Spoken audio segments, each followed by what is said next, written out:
नीलकंठ ने बताया कि मनुष्य का सबसे उत्तम और श्रेष्ठ दान क्या है, जिसका फल उसे अवश्य ही मिलता है।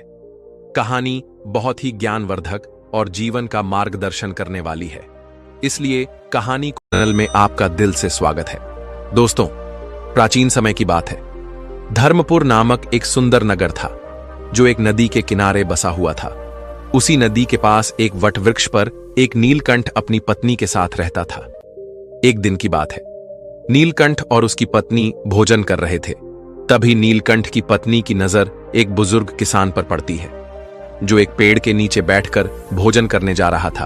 तभी वहां एक भूखा भिखारी आता है और उस बूढ़े किसान से भीख मांगने लगता है। उस बुजुर्ग किसान ने खुद भोजन न करके अपना खाना उस भूखे भिखारी को दे दिया। यह देखकर नीलकंठ की पत्नी नीलकंठ से कहती है, हे प्रियवर, उस बुजुर्ग किसान ने खुद भोजन न करके अपना भोजन उस भिखारी को क्यों दे दिया?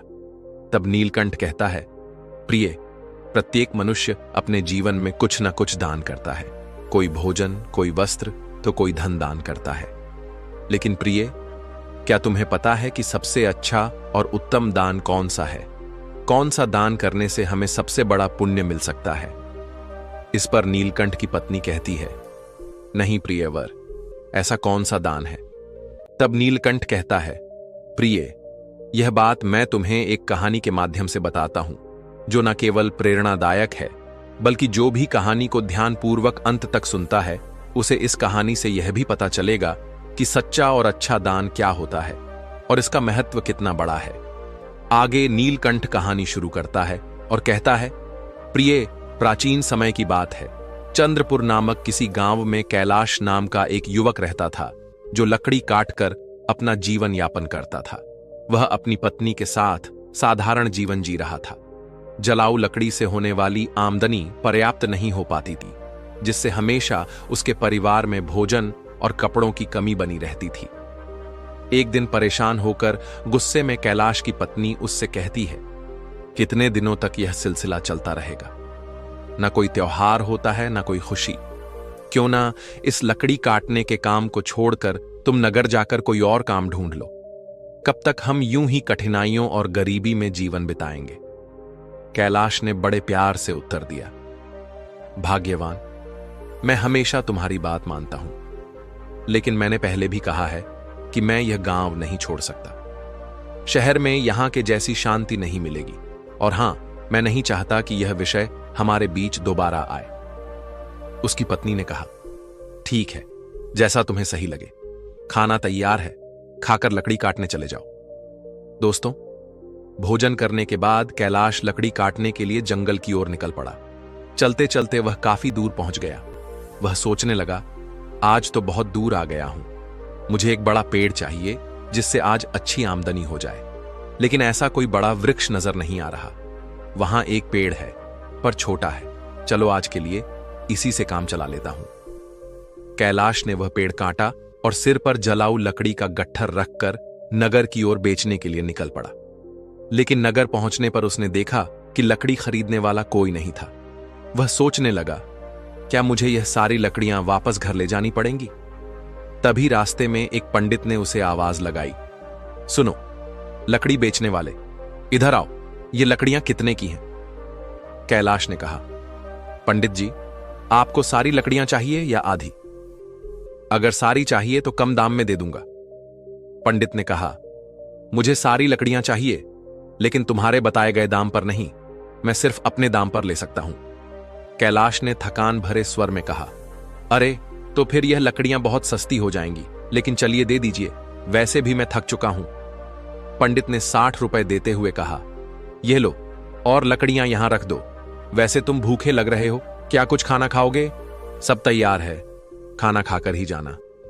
कैलाश ने कहा, मुझे भूख तो बहुत लगी है, लेकिन अगर मैं खाऊंगा तो आपके लिए खाना नहीं बचेगा। रहने दीजिए, मैं घर जाकर खा लूंगा।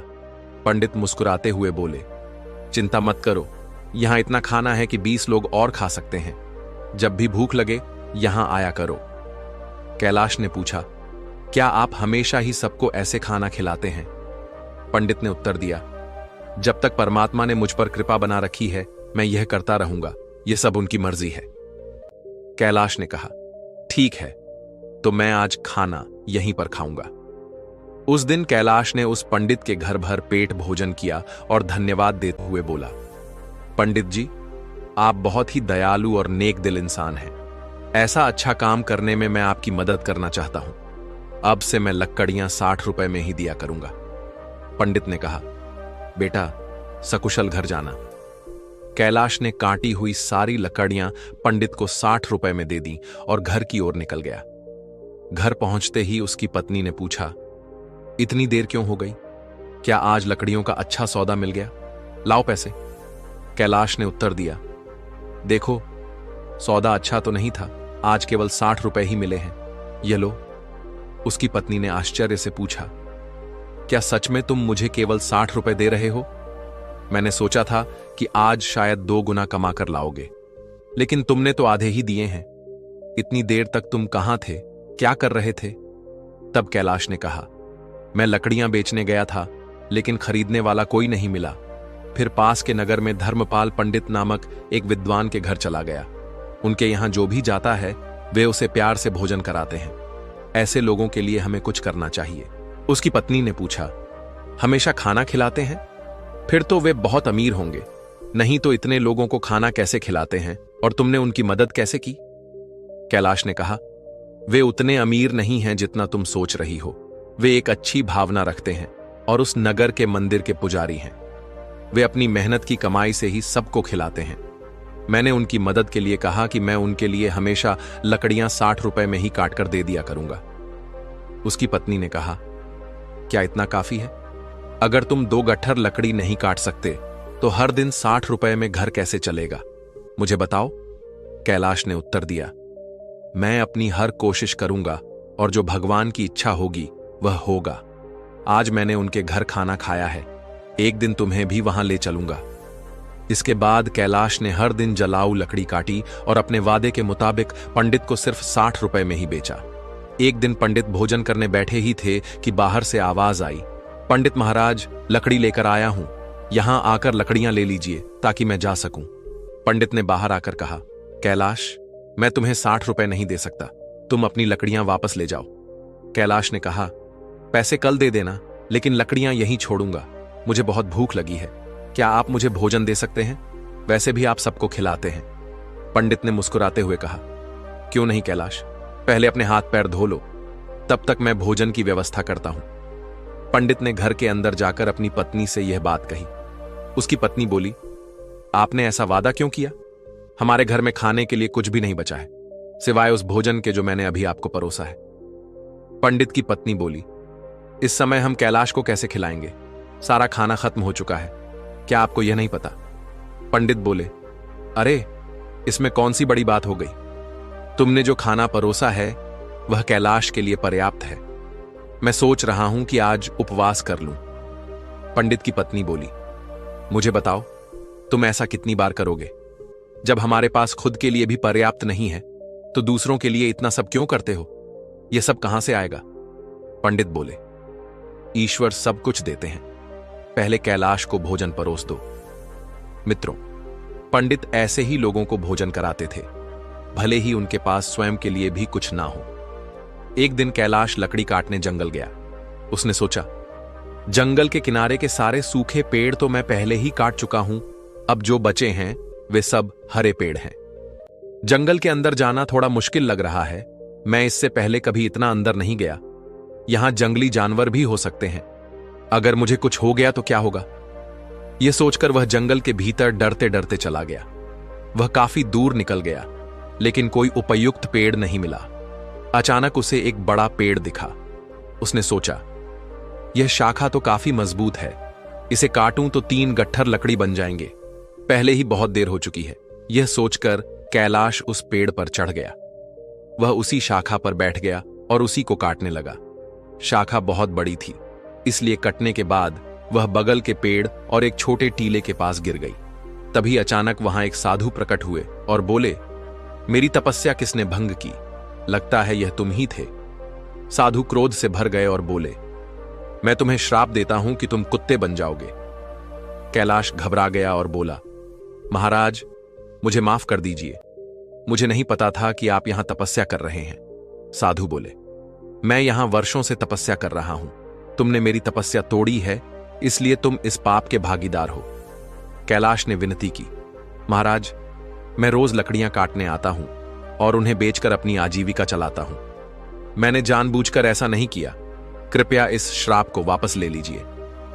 यह सुनकर साधु का गुस्सा थोड़ा शांत हुआ। तब वे कैलाश से बोले, मैंने जो श्राप तुम्हें दिया है, इसे वापस लेना संभव नहीं है, लेकिन एक उपाय है जिससे तुम इस श्राप से मुक्त हो सकते हो। कैलाश ने पूछा, कृपया मुझे उपाय बताइए महाराज, मैं इस श्राप से कैसे मुक्त हो सकता हूं? साधु बोले, तुम ऐसे 2 लोगों को ढूंढो जो सबसे अच्छा दान करते हो। उनके भोजन के बाद बचा हुआ एक भी दाना खा लेने से तुम्हारे श्राप का असर धीरे धीरे समाप्त होने लगेगा।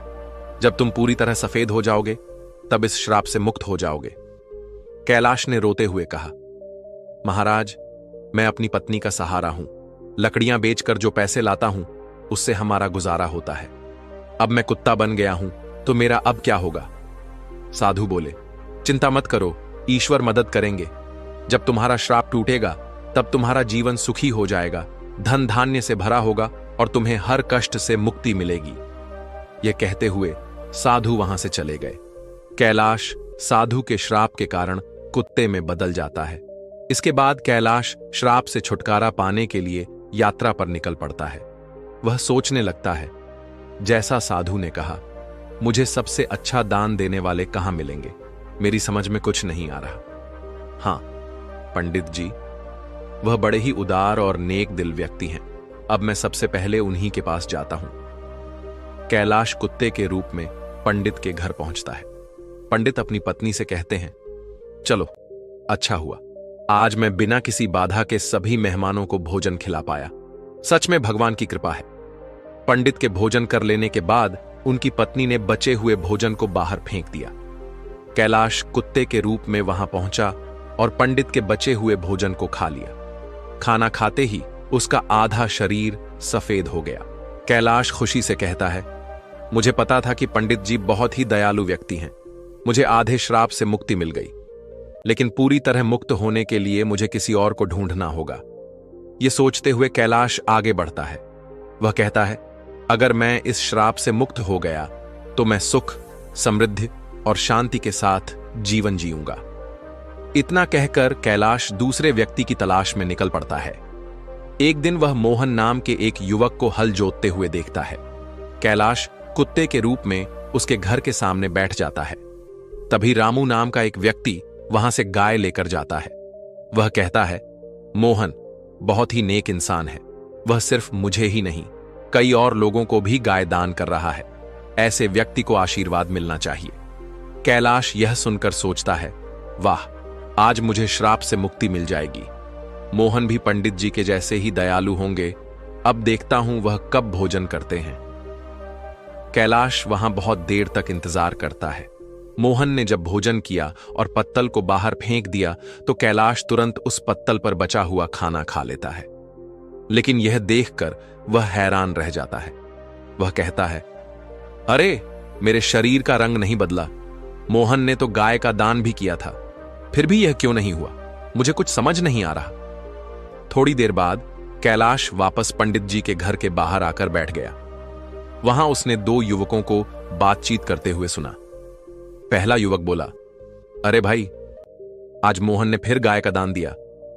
दूसरा युवक बोला, हां, वह चाहे कितना भी बड़ा दानी दिखे, लेकिन हमेशा नगर के बाहर वालों को ही बुलाकर दान करता है। सच जानोगे तो हैरान रह जाओगे। उसकी सारी गाय 2 महीने से ज्यादा दूध नहीं देती। पहला युवक चौंक कर बोला, क्या? अगर वह ऐसा करता है तो उसे अवश्य ही पाप लगेगा। हमारे राजा की तरह कोई और नहीं कर सकता। वह एक महान दानी है। 1 हफ्ते से खाना बांट रहे हैं और कल आखिरी दिन अन्य दान के साथ वस्त्र दान भी करेंगे। राजा खुद वहां सबके साथ 1 हफ्ते से खाना खा रहे हैं। कभी उनके जैसा परोपकारी देखा है कहीं? अरे, यह तो कुछ भी नहीं। उन्होंने हमारे नगर में अच्छी सड़कें बनवाई हैं, हर जगह कुएं और तालाब खुदवा दिए हैं। सच में उन्होंने हमारे लिए बहुत कुछ किया है। ऐसा धर्मात्मा मैंने कभी नहीं देखा। यह बातें सुनकर कैलाश बहुत खुश हुआ। उसके मन में विचार आया, चलो, अब तो तय है कि मुझे मेरे श्राप से मुक्ति मिल जाएगी। मुझे तुरंत राजा के पास जाना चाहिए। वह राजमहल में नहीं बल्कि लोगों के साथ खाना खा रहे हैं। इस अवसर का लाभ उठाना चाहिए।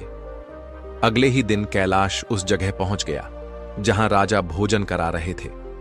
वहां उसने राजा को कपड़े बांटते हुए देखा। वह सोचने लगा, राजा कितने महान हैं। वह भोजन देने के साथ साथ सभी को वस्त्र भी बांट रहे हैं। मैं जिन अच्छे लोगों को ढूंढ रहा था, निश्चय ही यह वही व्यक्ति है। मुझे उनके भोजन के बाद इंतजार करना होगा।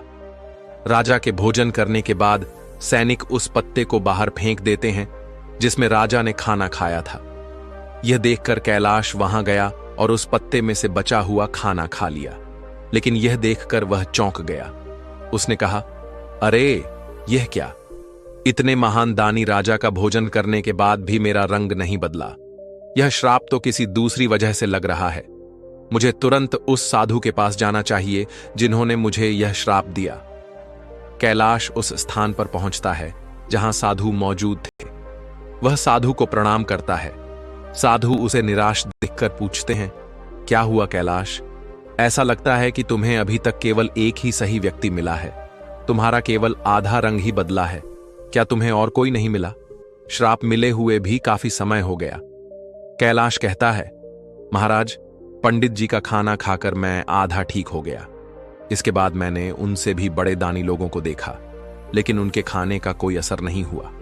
साधु थोड़ी देर रुककर बोलते हैं, इसमें आश्चर्य की बात नहीं है। उनके कर्मों का वास्तविक स्वरूप जानना जरूरी है। आगे कैलाश कहता है, इसके अलावा हमारे नगर के राजा बहुत धर्मी हैं। एक हफ्ते तक राजा ने सभी को भोजन कराया और वस्त्र भी बांटे। इतने धर्मप्राय व्यक्ति द्वारा खाया हुआ भोजन खाने के बाद भी मैं श्राप से मुक्त नहीं हो पाया। इसमें कुछ रहस्य जरूर है। मुझे कुछ समझ नहीं आ रहा है महाराज, कृपया आप ही बताइए। साधु ने कहा, कैलाश, जिन जिन लोगों को तुमने देखा उनमें से किसी का दान सच्चा दान नहीं था।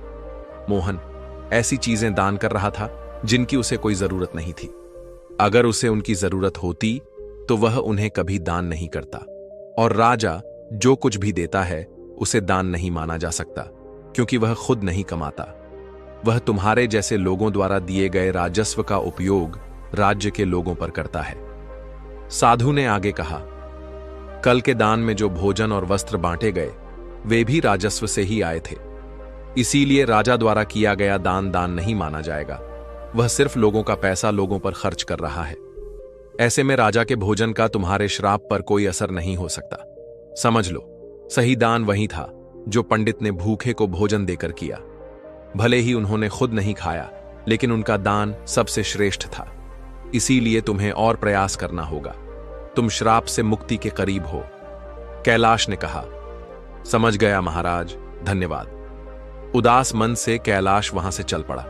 उसने सोचा, बाप रे, कितनी दूर आ गया हूं। बहुत भूख लगी है। अच्छा होगा कि पास में कुछ खाने को मिल जाए। तभी उसने देखा एक किसान घड़े में पानी लेकर जा रहा था। पास में खड़े दो युवक आपस में बातें कर रहे थे। उस किसान को देख रहे हो, वह रोज इस धूप में इस पानी से भरे मटके से यहां से गुजरने वालों को पानी पिलाता है।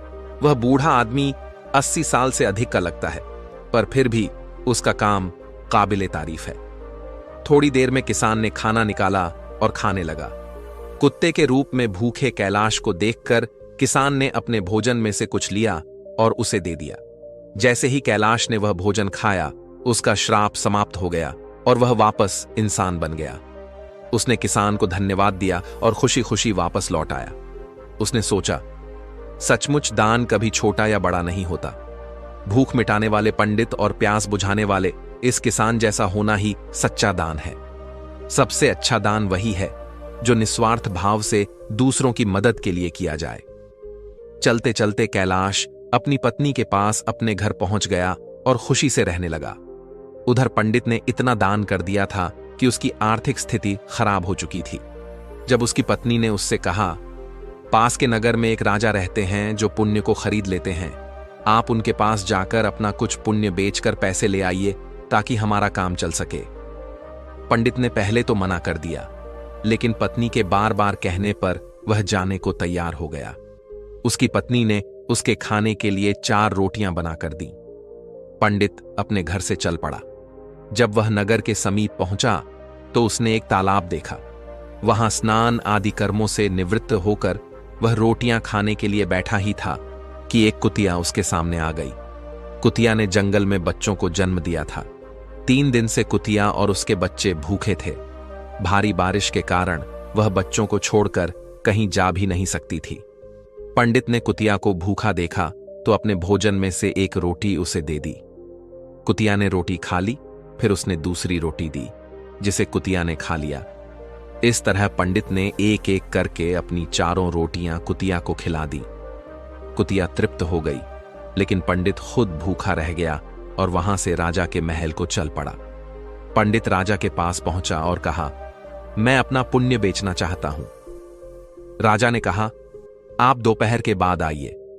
राजा ने अपनी पत्नी से पूछा, एक पंडित विद्वान यहां आया है जो अपना पुण्य बेचना चाहता है। तुम्हारे अनुसार उसके पुण्य में से कौन सा पुण्य सबसे बड़ा है जिसे मैं खरीदूं? पत्नी ने कहा, जो आज उसने जंगल में 3 बच्चों वाली कुतिया को रोटी खिलाकर कमाया है, वही पुण्य अच्छा है। पत्नी की यह बात सुनकर राजा पंडित के पास गया और बोला, आप कौन सा पुण्य मुझे देंगे? पंडित बोला, आप कौन सा पुण्य लेना चाहते हैं? राजा ने कहा, आज आपने जो यज्ञ किया है, हम उसी का पुण्य लेना चाहेंगे। पंडित ने कहा, मैंने आज कोई यज्ञ नहीं किया। मेरे पास इतना धन ही नहीं है कि यज्ञ कर सकूं। राजा ने उत्तर दिया, आपने आज तालाब किनारे एक भूखी कुतिया को 4 रोटियां खिलाई हैं। हम वही पुण्य खरीदना चाहते हैं। पंडित ने पूछा, उस समय तो वहां कोई नहीं था, आपको कैसे पता चला? राजा ने कहा, मेरी पत्नी पतिव्रता है, उसी ने मुझे यह सब बातें बताई हैं। पंडित ने कहा, बहुत अच्छा, ले लीजिए, लेकिन इसका मूल्य क्या देंगे? राजा ने कहा, आपकी रोटियों जितने वजन की थीं, मैं उतने ही वजन के हीरे मोती तौल कर दूंगा। पंडित ने सहमति दे दी। राजा ने अंदाज से उतने ही वजन की 4 रोटियां बनवाई। राजा ने रोटियों के वजन की बराबरी के लिए तराजू में हीरे और मोती रखवा दिए, लेकिन जितने भी रत्न रखे गए, रोटी वाला पलड़ा ऊपर नहीं उठा। राजा ने कहा, और रत्न लेकर आओ। जब पंडित ने अपने पुण्य का ऐसा प्रभाव देखा तो उसकी आंखें खुल गईं। उसने कहा, राजा जी, मैं अभी यह पुण्य नहीं बेचूंगा। राजा बोला, जैसी आपकी इच्छा। पंडित वहां से चला गया और अपने घर की ओर लौटने लगा। लौटते समय वह उसी तालाब के पास पहुंचा जहां उसने कुतिया को रोटियां खिलाई थी। वहां पहुंचकर वह एक पेड़ के नीचे बैठ गया और कुछ सोचने लगा। तभी वहां एक संत आए। जब उन्होंने पंडित को चिंतित देखा तो कहने लगे, क्या बात है पुत्र, बहुत चिंतित लग रहे हो। पंडित ने महात्मा को प्रणाम किया और सारी बात बताई। इस पर महात्मा बोले, पुत्र, तुमने उचित किया। पुण्य का सौदा नहीं किया जाता, वह तो स्वयं फलदायी होता है। जो मनुष्य जैसा कर्म करेगा, समय आने पर उसका वैसा ही फल उसे मिलेगा। महात्मा की बात सुनकर पंडित को शांति मिली और वह महात्मा से विदा लेकर अपने घर को जाने लगा। तब महात्मा ने पंडित को एक पोटली देते हुए कहा, पुत्र, इसे लेते जाओ, इसमें कुछ मेवे हैं। रात्रि के भोजन उपरांत इनका सेवन करना, तुम्हारा कल्याण होगा। पंडित ने पोटली ली और महात्मा को धन्यवाद देकर अपने घर लौट आया। घर पहुंचकर पंडित ने भोजन किया और टहलने के लिए घर के बाहर चला गया। जब पंडित की पत्नी की नजर मेज पर रखी पोटली पर पड़ी तो उसके मन में पोटली खोलने की उत्सुकता होने लगी। उसने मेज से पोटली उठाई और उसे खोलकर देखने लगी। जब उसने पोटली खोली तो उसके आश्चर्य का ठिकाना नहीं था। पोटली में हीरे, पन्ने और माणिक चमक रहे थे। वह बेहद प्रसन्न हुई। थोड़ी देर बाद जब पंडित वापस आया तो उसकी पत्नी ने पूछा, इतने सारे हीरे पन्ने कहां से ले आए? पंडित ने कहा, क्यों मजाक कर रही हो? सूखे मेवे तुम्हें हीरे मोती लग रहे हैं। पत्नी बोली, मजाक नहीं कर रही, मैंने खुद पोटली खोलकर देखी है, उसमें तो ढेर के ढेर बेशकीमती हीरे पन्ने भरे पड़े हैं। पंडित बोला, मुझे लाकर दिखाओ। पत्नी ने पोटली को उसके सामने रख दिया। पंडित उन्हें देखकर चकित रह गया। वह समझ गया कि यह सब उसी पुण्य का प्रभाव है जो उसने कुतिया को रोटियां खिलाने से प्राप्त किया था, और वह महात्मा कोई और नहीं, साक्षात परमात्मा थे। फिर उसने अपनी यात्रा का सारा वृतांत अपनी पत्नी को सुनाया। उसने बताया कि किस प्रकार राजसी और तामसी दान का फल सीमित होता है। एक भूखी कुतिया और उसके बच्चों को रोटियां देने के कारण यह चमत्कार हुआ। यह सब भगवान की कृपा और दया का ही परिणाम है। आगे पंडित ने अपनी पत्नी से कहा, यह भगवान का संदेश है कि जरूरतमंद की मदद करना सबसे बड़ा पुण्य है। जो व्यक्ति दुखियों और अभावग्रस्त लोगों की सहायता करता है, उसे ईश्वर अनंत गुणा फल प्रदान करते हैं। दोस्तों, आज के समय समाज में कई लोग दान सिर्फ अपने मान सम्मान और प्रतिष्ठा के लिए करते हैं। दिखावे के दान से ना तो सच्चा पुण्य मिलता है और ना ही इसका कोई दीर्घकालिक प्रभाव होता है। दिखावे का दान कभी कभी व्यक्ति को अहंकार की ओर ले जाता है। दान हमेशा निस्वार्थ भाव से होना चाहिए। जैसे इस कहानी में पंडित ने अपनी भूख की परवाह किए बिना कुतिया और उसके बच्चों को 4 रोटियां दी। उसने सोचा भी नहीं था कि उसका यह छोटा सा त्याग इतना बड़ा फल देगा। मित्रों, इसी तरह यह कथा हमें यह भी बताती है कि जरूरतमंद की सहायता करने का असली अवसर वही होता है जब वह वास्तव में संकट में हो। आपदा के समय दिया गया थोड़ा सा सहयोग भी अनमोल हो सकता है। यह न केवल जरूरतमंद व्यक्ति के जीवन को बदलता है, बल्कि देने वाले के जीवन में भी सकारात्मक परिवर्तन लाता है। जब कोई व्यक्ति त्याग की भावना से प्रेरित होकर दान करता है, तो उसके अंदर से माया के मोह का अंत हो जाता है। यह त्याग मनुष्य को अहंकार से मुक्त करता है और उसे ईश्वर के समीप ले जाता है। साथियों, इस कहानी का यही संदेश है कि सच्चा पुण्य त्याग और निस्वार्थ सेवा में है। निस्वार्थ भाव से किया गया दान ही सच्चा और उत्तम दान है। हर मनुष्य को यह प्रयास करना चाहिए कि वह अपनी क्षमता के अनुसार दान पुण्य और जरूरतमंदों की मदद करें। जरूरतमंद की सेवा करना ही सच्चा धर्म है। जैसे पंछी के पानी पीने से नदी का पानी कम नहीं होता, ठीक उसी प्रकार सामर्थ्य अनुसार दान करने से धन खत्म नहीं होता। दोस्तों, कहानी अच्छी लगी हो तो वीडियो को लाइक करके स्टोरियन सफर चैनल को सब्सक्राइब कर लेना और साथ में बेल आइकन भी दबा देना। मिलता हूं आपको एक और नई वीडियो के साथ। धन्यवाद। नमो बुद्धाय।